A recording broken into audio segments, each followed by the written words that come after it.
시대에 맞는 재해석이 필요합니다. 그래서 많은 신학자들, 목사님들이 그렇게 했습니다. 그랬더니 어떤 결과가 나왔습니까? 지금까지 제가 말씀드린 것들, 정의라든지 고아라든지 과부라든지 이런 것들은 다 과거의 이야기들이고 오늘날과는 상황이 다르다라고 재해석을 해버린 겁니다. 지금은 그런 거 말할 때가 아니다. 나 개인의 관심 가지시는 하나님, 사회적 영성이 아닌 개인 내면의 영성을 말씀하시는 예수님, 이런 것들이 오늘날 더 중요하다, 그렇게 재해석을 하는 거예요. 그래서 저도 어려서부터 그렇게 교육받았고요. 저뿐 아니라 대부분의 목사님들이 어려서부터 성경은 우리에게 구원을 주기 위해서, 개인의 복을 주기 위해서 쓰여졌다. 여러분, 행함이 중요한 게 아닙니다. 믿음이 중요합니다. 그렇게 배워왔습니다. 그러니까 신학교에 가서도 그 어떤 책을 읽고 수업을 받아도 이런 전제를 가지고 공부하니까 성경의 정신들을 시대에 맞게 재해석해야지, 그렇게 한답시고 오히려 왜곡하고 뒤틀어버리는 결과가 나온 겁니다. 그러니까 신학교의 교수님들 얼마나 훌륭한 분들입니까? 서울대를 나오시고 미국과 영국의, 독일의 명문대를 나온 그 뛰어난 석학분들 중에서도 계엄을 찬성하는 분들이 이렇게 생겨나고, 그러니까 대형교회 목사님 중에서도 사업은 다 로비를 잘해야지, 권력에 줄을 대고 비리를 자행하는 성공한 사업가들을 축복해주는 그런 게 당연히 목회지라고 생각해버리게 되어 있는 거죠.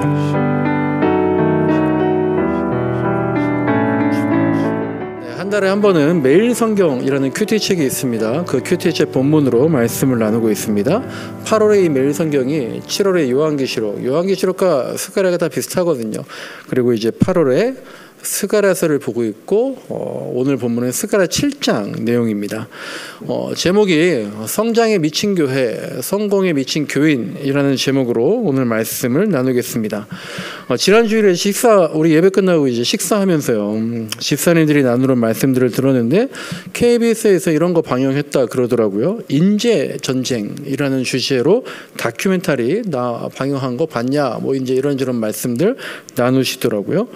그 영상에 그 인재전쟁이라는 다큐멘터리가 2개로 되어 있는데, 첫 번째 영상이 공대에 미친 중국이고요, 두 번째 영상이 의대에 미친 한국이었는데요. 저도 이제 지난주 중에 그 영상 찾아서 봤는데 아주 흥미롭게 봤습니다. 근데 저는 이제 또 목사여서 그런지 모르겠는데 그 영상 보면서 중국의 공대, 뭐 한국의 의대, 그런 것들 얘기하는 거지만 저는 또 저 나름대로 우리나라의 교회와 교인들, 거기에 대해서 많은 생각들을 하게 되더라고요. 먼저 이제 그 다큐 잠깐 소개해드리면, 지금 이제 중국은 공대를 나와야 부와 명예를 누릴 수 있고 안정적인 삶이 가능하다라는 겁니다. 왜냐하면 그 이유를 그 다큐멘터리에서는 국가 차원에서 전폭적으로 공대를 지원하고 있기 때문이다라는 거예요. 과거 우리나라가 여기 대덕연구단지 세우고 했던 것들과 비슷한 거죠. 장학금과 연구비를 굉장히 과할 정도다 싶을 정도로 지원하고 해외 인재도 적극적으로 유치하면서 나라 전체가, 중국이란 나라 전체가 공학 인재를 미친 듯이 키워내고 있다라는 겁니다. 반면에 이제 한국은 어떤가? IMF 이후에, 그러니까 1990년도 후반에 사회가 많이 힘들었잖아요. 그래서 퇴직하게 되고 일자리 없어지고 하는데, 그때에도 끄떡없는 직종이 하나, 뭐 여러 가지 중에 하나가 있었다라는 겁니다. 그게 바로 의사와 같은 전문직이었다라는 거죠. 그래서 그 이후에 공대가 아니라 의대가 학생들이나 사람들의 최고로 선망하는 학과가 되었다라는 거예요. 그 이전에는 뭐 기계공학이나 컴퓨터공학이나 그런 공대가 인기였지만, 야, 지금 공대 나와서 뭐하냐? 봉급쟁이밖에 더하냐? 국가적 지원도 현저히 줄어들었기 때문에 구조조정이나 또 외환위기 같은 그런 외부의 불안 요소가 닥치면 한순간에 무너지는 직종들의 공대 계열도 포함되어 있다라는 거죠. 그래서 많은 엔지니어들이 또 나라의 지원도 많이 줄고 관심도 줄다 보니까 미국이나 중국 등으로 발길을 돌리게 되었다라는 겁니다. 이 영상 보면서 이 다큐멘터리가 말하는 것은 분명합니다. 우리나라도 어떻게 하자는 거예요? 공학 계열에 대한 지원을 다시 대폭적으로 늘려야 한다라는 거겠죠. 이것이 이제 그 제작진들의 중요한 의도이긴 할 텐데요. 저는 이 영상을 보면서 두 가지 근본적인 다른 키워드를 좀 생각하게 됐는데요. 하나는 국가 경쟁력이라는 단어입니다. 어느 분야가 국가 경쟁력을, 즉 국력을 더 성장시키고 나라를 견고하게 만드는가라는 생각이 들더라고요. 뭐겠습니까? 그것이 바로 지금 2025년 앞으로 국가 경쟁력을 강화시키는 것, 국력을 높이는 것은 AI라든지 로봇이라든지 자율주행이라든지 우주 사업이라든지 지금 뉴스에 나오는 소위 대박이 난 발명들, 즉 공학 계열의 결과물들이 국력을 강하게 한다는 거겠죠. 그래서 그 결과로 미국뿐만 아니라 지금 중국과 인도가 급속히 성장해서 우리나라를 벌써 추월하고 국가 경쟁력을 높여지고 있다는 겁니다. 그리고 이제 또 하나의 키워드 생각한 것은 성공이라는 거예요. 성공에 대한 기준이 무엇인가? 성공에 대한 기준. 중국의 청년과 부모들이 공대에 미친 것도, 그리고 한국의 청년과 부모들이 의대에 미친 것도 모두 성공하기 위한 그런 갈망이잖아요. 그리고 그 성공에 대한 기준이 바로 부, 명예, 안정 이런 것이다라는 겁니다. 이런 생각들을 하고 이제 보는 와중에 큐티 책에서 스가랴서를 보게 되었고요. 오늘 본문인 7장 묵상하면서 오늘 설교에 성장에 미친 교회, 성공에 미친 교인이라는 제목을 붙이게 된 거예요. 근데 아마 이 제목을 보시고 여러분들 아마 기분이 썩 좋지 않으셨을 수 있습니다. 아니, 교회가 무슨 성장에만 미쳤냐? 교인이 무슨 성공에만 미쳤냐? 다 그런 거 아니지 않느냐? 일부만 그런 거 아니냐라고들 생각하실 겁니다. 맞습니다. 모두가 그렇지 않습니다. 대부분의 교회와 교인들은 그렇지 않습니다. 하지만 전반적인 분위기, 전반적인 어떤 인식은 그렇다라는 거예요. 그 다큐멘터리 제목도 마찬가지입니다. 공대에 미친 중국, 의대에 미친 한국. 이 제목을 들었을 때 여러분들은 반감이 들기보다는 아마 고개가 끄덕이셨을 거예요. 맞아, 요즘은 중국은 공대래. 맞아, 한국은 의대지. 하지만 중국이 전부 공대에 미친 거 아니고요. 한국이 다 의대에 미친 거 아닙니다. 훨씬 많은 사람들은 그렇지 않습니다만 사회 전체가 그렇게 인식하고 있다는 거예요. 마찬가지예요. 모두가 그런 거 아니지만 오늘날 우리 사회도 기독교를 바라볼 때 성장에 미친 교회, 맞아, 교회 그렇지. 성공에 미친 교인, 맞아, 기독교인들 그래. 그렇게 기독교에 대해서 전반적인 인식이 자리 잡혀 있다는 거죠. 그리고 이제 그 영상을 보면서 제가 만약 다큐멘터리를 하나 만든다면 주제를 좀 다르게 하고 싶다, 그런 생각이 들었어요. 저는 성장이 무엇인가, 성공은 무엇인가, 그것을 얘기하고 싶은 거죠. 그 제작진이 틀렸다라는 게 아니라 그 제작진은 근본적인 문제를 다루려는 게 아니라 지금 나타나는 현상을 보여주려는데 목적이 있었지만 저는 좀 더 다른 목적을 생각하게 되더라고요. 오늘 본문 스가랴서, 이 스가랴서라는 것을요 하나의 다큐멘터리로 한번 생각을 해봅시다. 하나님께서요 스가랴 선지자를 통해서 하나의 영상을 만들어서 이스라엘 백성들에게 유튜브로 보여줬다라고 생각하면 되는 거죠. 그 다큐를 통해서 이스라엘 백성에게 하나님께서 무엇인가를 말씀하셨다고 오늘 본문에 나와 있는 거예요. 주님 말씀하시면 당연히 들어야죠. 우리가 다큐멘터리 하나를 봐도 집중해서 듣습니다. 그리고 그 들은 내용을 저걸 어떻게 해석하고 어떻게 적용할까 많이 생각하는데, 하나님 말씀 들으면 당연히 더 귀 기울이고 순종해야 되겠죠. 그런데 본문을 보니까 오늘 7장 11절 보니까요, 이스라엘은 듣지 않았다라는 겁니다. 그리고 등을 돌리고 거역했다라는 거예요. 스가랴가 만든 하나님의 메시지, 그 다큐를요, 듣긴 들었지만, 보여주니까 보긴 봤지만 어떻다는 거예요? 인정하지 않았다라는 거죠. 그래도 스가랴가 계속해서, 선지자들이 계속해서 하나님의 메시지를 유튜브로 틀어줍니다. 그렇게 하나님 말씀을 전하니까 이스라엘 백성들이 어떻게 했다고 나옵니까? 아예 귀를 막고 들으려고도 하지 않았다라는 거잖아요. 하나님께서 이스라엘에게 도대체 어떤 말씀을 하셨길래 이스라엘 백성이 이렇게 귀를 막았을까? 한번 여러분 생각해 보십시오. 하나님이 이스라엘 백성들에게 어떤 듣기 싫은 말을 그렇게 하셨길래 이스라엘 백성들이 귀를 막고 등을 돌리고 거역하면서 끝까지 안 들었을까? 하나님이 하신 말씀은요, 이스라엘이 망한 이유예요. 망한 이유. 아마 사람들 뭔가 잘 안 됐을 때 너가 틀렸어, 그런 이유들 다 듣기 싫어할 겁니다. 마치 인재 전쟁이라는 그 다큐가 오늘 한국 사회의 문제를 진단하면서 한국이 이렇게 가다가는 중국에는 이미 뒤쳐졌고 앞으로 망한다라고 말한 것처럼, 하나님도 이스라엘에게 스가랴를 통해서 그렇게 말씀하시는 거예요. 너희들이 이렇게 했기 때문에 망한 것이다. 그래서 포로로 끌려갔잖아.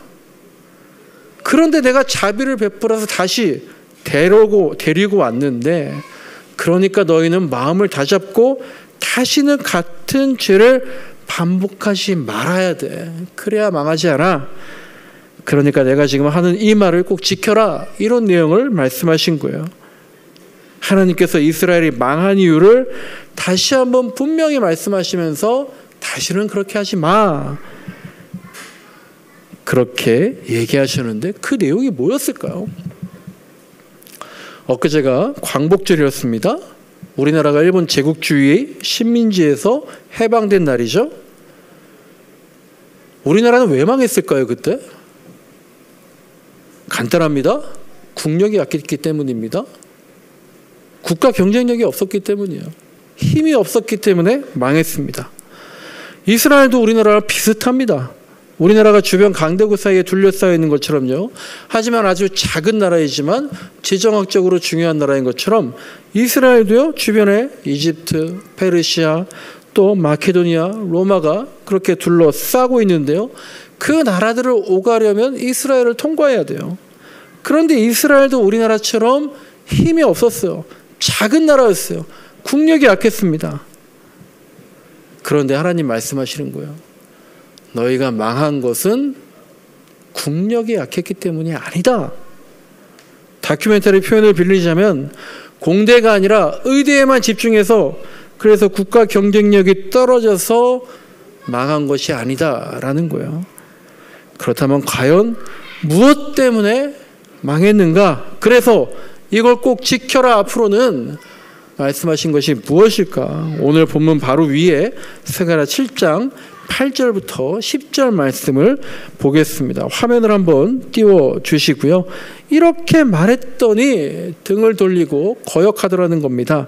8절, 9절, 10절 같이 한번 읽어보겠습니다. 시작. 주님께서 스가랴에게 말씀하셨다. 나 만군의 주가 이렇게 말한다. 너희는 공정한 재판을 하여라. 서로 관용과 자비를 베풀어라. 과부와 고아와 나그네와 가난한 사람을 억누르지 말고 동족끼리 해칠 생각 하지 말아라. 아멘. 이 말씀을 이스라엘이 나라가 망해도, 같은 백성들이 죽어나가도, 지금으로 말하면 교회가 망해도, 교인들이 줄어들어도 끝내 듣지 않았다라는 겁니다. 우리는 흔히 이렇게 생각합니다. 이스라엘은 솔로몬 왕 이후로 하나님 믿지 않고 이방신 섬겼기 때문에 근데 더 정확히 말하면 하나님도 믿고 이방신도 믿는 양다리 혼합주의 신앙 때문에 이스라엘이 망했다라고 알고 있습니다. 물론 맞습니다. 그것이 첫 번째 이유이고 가장 큰 범주입니다. 하지만 그 하나님을 섬기는 것, 이방신도 같이 섬기는 것, 그렇게 섬긴다라고 믿고 따라간다라고 할 때 그것이 실제적으로는 무엇을 말하느냐? 그것이 바로 스가랴 7장 8절, 9절, 10절의 말씀인 거예요. 하나님을 섬긴다는 것, 믿는다는 것, 공정한 재판을 한다. 진실을 밝힌다라는 거예요. 그러지 않았기 때문에, 그게 하나님 믿지 않는 표식이기 때문에 망한 거다라는 거예요. 그래서 이스라엘아, 앞으로 다시 새롭게 시작할 때는 진실을 밝히라는 거예요. 공정하게 재판을 하는 겁니다. 이것이 무너졌기 때문에 사회가 무너지고 국가가 이스라엘이 망했다라는 거예요. 오늘 설교 제목의 첫 번째 파트가 성장에 미친 교회입니다. 교회는 성장해야 되죠. 왜 성장해야 됩니까? 교회의 성장이란 교인 수가 많아지는 겁니다. 교인 수가 많아진다는 건 뭡니까? 구원받는 사람들이 많아졌다는 거죠. 모두가 이것을 위해서 애썼습니다. 그래서 성장했어요. 근데 문제는 성장 이후입니다. 성장했더니, 교인이 많아졌더니, 교회가 커졌더니, 목사가 유명해졌더니 그것이 권력이 된 거죠. 그리고 이제 한번 생긴 권력은요, 놓치지 않으려고 하죠. 추락하지 않기 위해서, 붙잡기 위해서 무리수를 두게 되어 있습니다. 그러다 보니까 각종 비리가 생기는 거죠. 얼마 전에 이제 여기 도마동에 신축한 아파트에 조합원장 했던 분이 투신 자살했대요. 왜 그랬겠습니까? 조합원장이라는 권력으로 불법적인 방법을 써서 이권을 챙긴 게 하나 둘씩 드러나서 압박이 되다 보니까 자살했다는 거예요. 지금 교회가 이런 길로 가고 있다는 거예요. 이스라엘이 그런 길로 가다가 망했습니다. 제가 오늘 성장에 미친 교회라고 했지만 사실은 권력에 미친 교회이기도 합니다. 처음부터 다 그랬던 거 아니죠. 하지만 어느 순간에 빨려 들어가 버린 겁니다. 물론 아까 말씀드린 것처럼 대부분의 교회는 성장이나 권력에 미치지는 않았습니다. 하지만 일부 교회, 하지만 영향력이 큰 교회들, 권력에 미친 교회가 되어버린 겁니다. 권력에 미치다 보니까 어떻게 했어요? 비리가 생기는 겁니다. 주님의 말씀 듣지 않고 주님을 따르지 않고 등을 돌려서 거역하는 겁니다. 그러니까 그곳에서 진실을 밝히는 공정한 재판이 일어날 리가 없습니다. 그리고 그런 교회에서 이 사회의 불의에 대해서 말할 리가 없습니다. 크고 영향력 있는 교회가 공정한 재판, 진실을 밝히는 것, 정의와 공의에 대해서 언급을 해야 뉴스에서도 그것들을 받았을 것이고 사람들이 교회는 그래도 저런 곳이구나 알게 될 텐데 어떤 대형 교회에서도 그런 얘기를 하지 않아요. 오히려 교회에 대한 뉴스는 요즘에 또 뭐가 나오고 있습니까? 이번에 대서특필된 그렇게 보도되고 있는 서희건설의 그 회장 사건 같은 것들이 그냥 교회에 대한 뉴스로 도배가 되는 겁니다. 이 서희건설의 회장님이 누굽니까? 명성교회 장로이고요. 대한민국 국가조찬기도회 회장이잖아요. 그러니까 점점 기독교인이 줄어드는 거예요. 망해가고 있는 겁니다. 구원을 받은 영혼들이 줄어가고 있어요. 그렇다면 오늘날 한국교회는 실패한 교회들입니다. 영혼 구원을 외치지만 기독교인의 수가 이제 500만으로 줄었다는 거예요. 큰 교회들 많아졌지만 거기에 모인 새신자들은 다 수평 이동한 사람들이지 새로 예수 믿은 사람들 거의 없습니다. 제가 종종 말씀드린 것처럼 20년 가까이 목사하면서요 있었던 그 교회들 보면 새신자 100명이 오면 90명 이상은 수평 이동한 사람들이에요. 95명 가까이가 다 다른 교회 다니다가 이사라든지 여러 이유 때문에 옮겨온 분들이에요. 여러분들 주변을 보셔도 알 겁니다. 교회를 떠났다는 사람의 얘기를 듣는지, 나 새로 예수 믿게 되었어, 그런 사람들이 있는지, 그것을 보면 금방 알 수 있는 거예요. 스가랴 7장 9절에서 공정한 재판을 해라. 그 다음에 나오는 말씀이 어떤 내용입니까? 관용과 자비를 베풀라는 거예요. 그 방법이 뭡니까? 과부와 고아와 가난한 사람을 억누르지 말고 동족끼리 해칠 생각 하지 말라는 거. 이게 관용과 자비라는 겁니다. 이렇게 하지 않았기 때문에 이스라엘 너희들은 하나님 백성이라고 불릴 자격이 없다라는 거예요. 우리가 하나님의 자녀잖아요. 예수를 믿고 하나님의 자녀가 되었습니다. 그래서 원하는 게 뭡니까? 지난주에도 말씀드린 것처럼 우리는 왜 예수를 믿습니까? 대부분 행복과 안정, 구원과 영생입니다. 그런 신앙의 렌즈를 바꿔야 한다고 지난주에 말씀드렸어요. 구약의 중심사상, 여러분들이 어렴풋이 느끼고 있는 구약의 중심사상, 어떤 거 생각하실지 모르겠는데 행복이나 영생 이런 거 아닙니다. 구약의 중심 정신은요, 과부와 고아와 나그네와 가난한 사람을 억누르지 말라는 거, 바로 이거예요. 그래서 제가 매주 예배 시작 때마다 너희는 너희에게 몸부쳐 사는 나그네를 학대하거나 억압해서는 안 된다. 너희도 이집트 땅에서 몸부쳐 살던 나그네였다. 너희가 그들을 괴롭히면 그들이 나에게 부르짖으면 나는 반드시 그들의 부르짖음 들어주겠다. 이게 예배의 시작이거든요.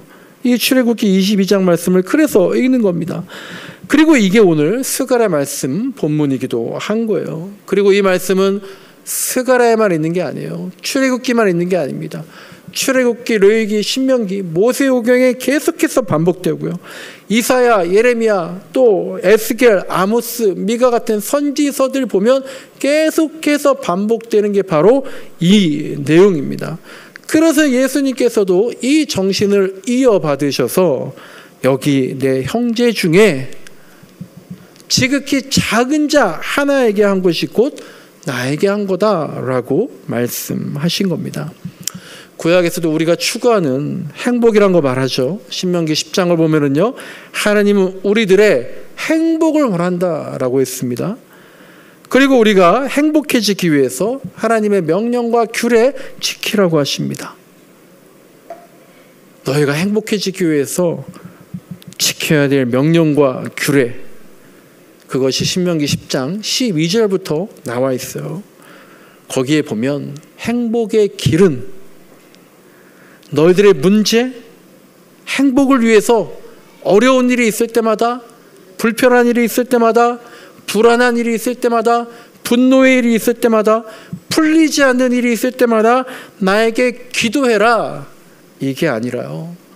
너희가 행복해지기 위해서 나에게 지킬 규례와 율법은 뇌물을 받지 않으시는, 고아와 과부를 공정하게 재판하시는, 나그네를 사랑하셔서 그에게 먹을 것과 입을 것을 주시는 그런 정의와 긍휼의 하나님을 따라라.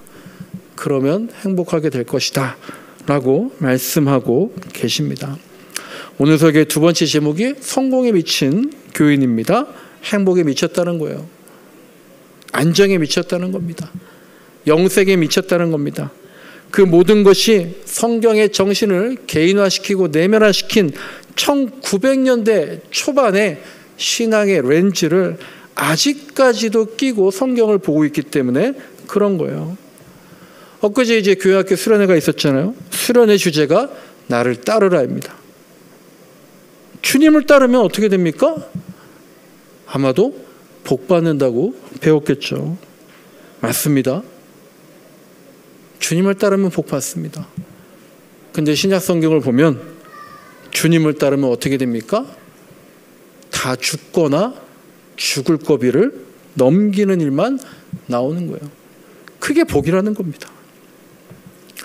며칠 전 우리 대전에서 여자친구를 흉기로 살해한 끔찍한 사건이 일어나서 전국 뉴스에다 방송이 됐죠. 법조계 사람들이 이렇게 얘기하더라고요.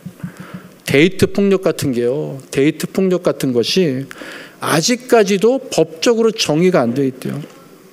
그러니까 법적인 안전장치도 미비하다는 거예요. 그러니까 빨리 법을 재정비해야 된다라고 합니다. 예전에는 없었던 사건들, 그러니까 법이 없었죠. 그러니까 이제 시대에 맞게 다시 만들어야 한다라는 거예요. 오늘날의 렌즈를 끼고 오늘날의 시각으로 법을 정비한다는 거죠. 성경도 법입니다. 율법과 계명이죠. 근데 수천 년 전의 법입니다. 당연히 재정비가 필요하고 시대에 맞는 재해석이 필요합니다. 그래서 많은 신학자들, 목사님들이 그렇게 했습니다. 그랬더니 어떤 결과가 나왔습니까? 지금까지 제가 말씀드린 것들, 정의라든지 고아라든지 과부라든지 이런 것들은 다 과거의 이야기들이고 오늘날과는 상황이 다르다라고 재해석을 해버린 겁니다. 지금은 그런 거 말할 때가 아니다. 나 개인의 관심 가지시는 하나님, 사회적 영성이 아닌 개인 내면의 영성을 말씀하시는 예수님, 이런 것들이 오늘날 더 중요하다.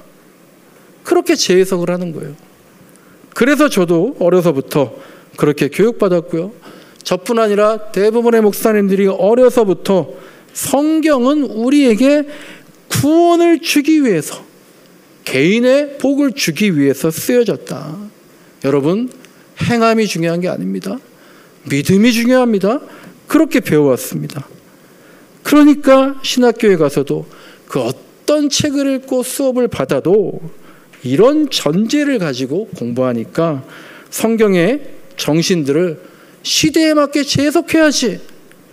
그렇게 한답시고 오히려 왜곡하고 뒤틀어버리는 결과가 나온 겁니다. 그러니까 신학교의 교수님들 얼마나 훌륭한 분들입니까? 서울대를 나오시고 미국과 영국의 독일의 명문대를 나온 그 뛰어난 석학분들 중에서도 계엄을 찬성하는 분들이 그렇게 생겨나고, 그러니까 대형교회 목사님 중에서도 사업은 다 로비를 잘해야지, 권력에 줄을 대고 비리를 자행하는 성공한 사업가들을 축복해주는 그런 게 당연히 목회지라고 생각해버리게 되어 있는 거죠. 공대에 미친 중국이든 의대에 미친 한국이든 이 다큐멘터리의 편집 방향은 국가 경쟁력입니다. 어느 쪽이 더 생산성이 있어서 국가를 발전시킬 수 있는가? 어떻게 해야 국력이 성장해서 우리나라가 망하지 않을까? 이스라엘도 우리나라도 국력이 약해서 망했다라는 게 일반적인 생각인 거예요. 하지만 하나님 말씀하십니다. 이스라엘이 망한 것은 국력이 약해서가 아니라 정의와 공의, 긍휼을 버렸기 때문이다라는 겁니다. 말씀을 정리합니다. 저도 곤란 당할 때마다 주여 주여 합니다. 입에 배어 있습니다. 오늘 아침에도요, 예배 이제 세팅하는데, 방송 송출 세팅하는데 TV 딱 켜는데요, TV 전원이 안 켜집니다. 순간 주여 주여 합니다. 한참 만지다가 마지막으로 주여 하면서 켰더니 TV가 켜져요. 성경은요, 환난 당한 자가 주여 주여 할 때요, 주님이 외면하지 않으신다라고 분명히 가르치고 있습니다. 그러나 그게 다가 아니라는 거예요. 목사님 말이 틀리지는 않았지만요, 제가 그리스도인 된 건 그런 이유가 아닙니다. 그렇게 말할 수 있습니다. 그런데 이런 거는요, 짜장면 집에 가서요, 스파게티 달라는 거예요. 그리고 더 나아가서는요, 짜장면을 먹고는요, 그 집 스파게티가 맛인데 그 집이 스파게티 맛집이야, 사람들에게 그렇게 소개하는 겁니다. 지금 우리 기독교가 전도하는 게 이런 것과 같은 겁니다. 하나님은 우리를 창조하셨습니다. 우리는 하나님의 자녀입니다. 그러니까 하나님께서는 우리의 개인적인 문제에 부모의 마음으로 시대한 관심을 가지시지만 동시에 정의와 자비를 실천하시는 데에도 그게 바로 우리 개개인을 살리는 그런 길이기 때문에 거기에도 우리에게 묵직한 요구를 하고 계시는 겁니다. 우리의 집착이 있습니까? 성경에 대한, 믿음에 대한, 신앙에 대한 우리의 집착을 버리고 하나님의 집착을 받아들여야 합니다. 불편하더라도 우리 신앙의 렌즈를 다시 점검해 나가는 저와 여러분이 되기를 간절히 소망합니다.